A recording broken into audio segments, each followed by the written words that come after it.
सत्संगाची प्रेमाने बोलिया धान निरंकारची सत्संगाची तमेव माता च पिता तमेव तमेव बंधू सखा तमेव विद्या द्रवणं तमेव सर्व मम देव देव. खरोखरच सत्संगाची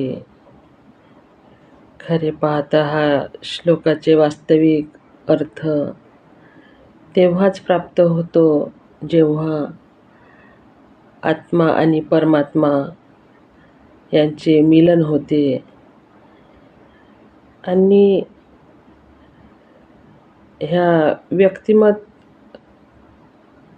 प्रत्येकाचे निराकाराशी नाते जुळते, जीवाशिवाची भेट होते. म्हटले आहे की आत्मज्ञान से ही ब्रह्मज्ञान संभव है. सत्संगाची खरंच हे व्यक्तिमत्व नातं जसं भाव जरी मनामध्ये आला तरी हृदय पलटल्यावर सहजच या गीतेमधला हा श्लोक आपल्याला आठवतो आणि खरोखरच म्हणून म्हटलं आहे की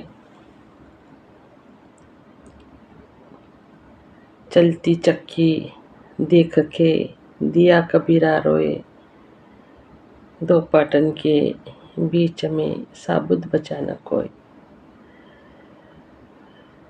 सत्संगाची जसं चक्कीमध्ये गव्हाचं ज्वारीचं पीठ भरडलं जातं,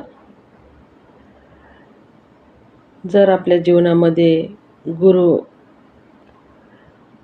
परम सद्गुरू आले नसते तर आपलं जीवन पण त्या चक्कीच्या जात्यासारखंच असतं आणि जे खिळ्याभोवती जे दाणे आहेत ते साबूत राहतात. तसंच आपलं जीवन सत्संग, सेवा, सिमरन, मनातला अहंकाराचा त्याग करायचा आहे आणि आपलं जीवन सदोदित या गुरुचरणावर नतमस्तक होऊन आपला हा लोक आणि परलोक सोयीला करायचा आहे. सत्संगाची प्रेमाने बोलिया धन्यंकारची.